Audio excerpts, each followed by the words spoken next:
আমি লোকটিকে চিনি। কি বলতে পারি ইংরেজিতে এটা আমরা? I know the man. আমার বাবা আমাকে একটি গল্পের বই দিয়েছিলেন। এটিকে কি বলবো? My father gave me a story book. দরজাটি বন্ধ করে দাও। কি বলতে পারি এটিকে ইংরেজিতে আমরা? শাট দ্য ডোর। বাঘকে আমরা আমাদের জাতীয় পশু বলে থাকি। কি বলতে পারি এটিকে ইংরেজিতে আমরা? We call the tiger our national animal. Okay. অন্যের প্রতি নির্ভরশীল হয়ে না। কি বলতে পারি এটিকে ইংরেজিতে আমরা? ডোন্ট ডিপেন্ড আপন আদার। তোমাকে দেখে খুশি হলাম। কি বলবো? Happy to see you. তোমাকে দেখতে সুন্দর লাগছে। কি বলতে পারি এটিকে ইংরেজিতে আমরা? You are looking pretty. আমার মনে নেই। কি বলবো? I don't remember. I have to go now. ভদ্রতার সঙ্গে কথা বলো। কি বলতে পারি? Talk gently. আজ খুব ঠান্ডা। It is biting cold today. এখন শীতকাল। এটিকে কি বলতে পারি? It is winter now. প্রতিবেশীকে ভালোবাসো। কি বলবো? Love your neighbour first. Good afternoon to all. আশা করি প্রত্যেকেই ভালো আছেন। আজও বেশ কয়েকটি নতুন নতুন সেন্টেন্স নিয়ে আলোচনা করব। চলুন তাহলে ভিডিওটি নিয়ে শুরু করা যাক। কি লিখেছি? প্রথম সেন্টেন্সটা, সব কিছুর জন্য তুমি দায়ী। কি বলতে পারি এটিকে আমরা ইংরেজিতে? You are responsible for everything. Okay. এখানে দেখুন, রেসপন্সিবল মানে হচ্ছে দায়ী, আর এভরিথিং মানে হচ্ছে, ফর এভরিথিং মানে হচ্ছে সব কিছুর জন্য। ওই জন্য আমি লিখেছি you are responsible for everything. Next sentence, আমি কারো নাম উল্লেখ করিনি। কি বলতে পারি এটি ইংরেজিতে আমরা? I didn't mention anyone's name. এখানে ডিডেন্ট মেনশন মানে কি? উল্লেখ না করা। মেনশন মানে উল্লেখ করা। যেহেতু নট বসিয়েছি ওই জন্য ডিড নট মেনশন লিখেছি। আর এনিওয়ানস নেম মানে হচ্ছে কি? কারো নাম।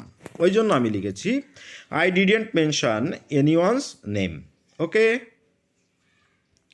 সমস্যা দিন দিন বাড়ছে। কি বলতে পারি এটিকে ইংরেজিতে আমরা? The problem is increasing day by day. Problem মানে হচ্ছে সমস্যা, আর ইনক্রিজিং মানে হচ্ছে কি? বেড়ে যাওয়া।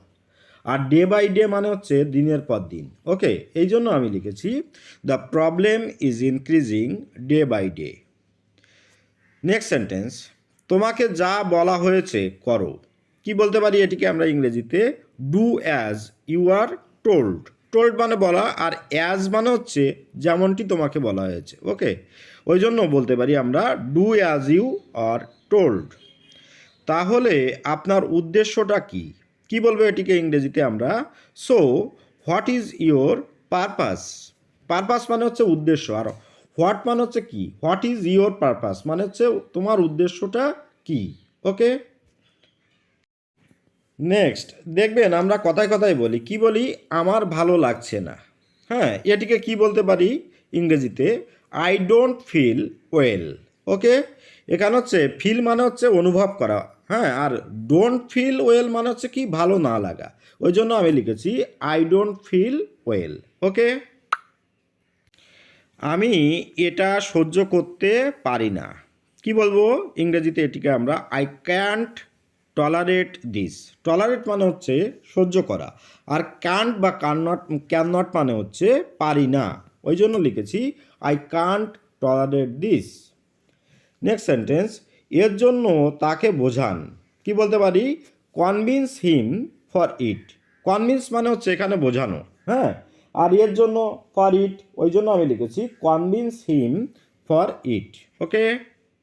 সে তোমার জন্য পাগল। কি লিখতে পারি বা কি বলতে পারি আমরা? He is crazy for you. Crazy for মানে হচ্ছে পাগল, ম্যাডনেস। ওকে, আর ইউ মানে হচ্ছে তোমার জন্য, ওই জন্য লিখেছি he is crazy for you. একটু আস্তে কথা বলো। কি বলতে পারি? Speak a little slower. হ্যাঁ, স্পিক মানে কথা বলা, আর লিটিল স্লোয়ার মানে কি? ধীর গতিতে। ওই জন্য আমি লিখেছি স্পিক আ লিটিল স্লোয়ার। ওকে। তাহলে ভিডিওটি আজকের মতো এখানে শেষ করলাম। ভালো থাকবেন সবাই। আপনাদের দিনটি শুভ হোক। Have a good day. Okay.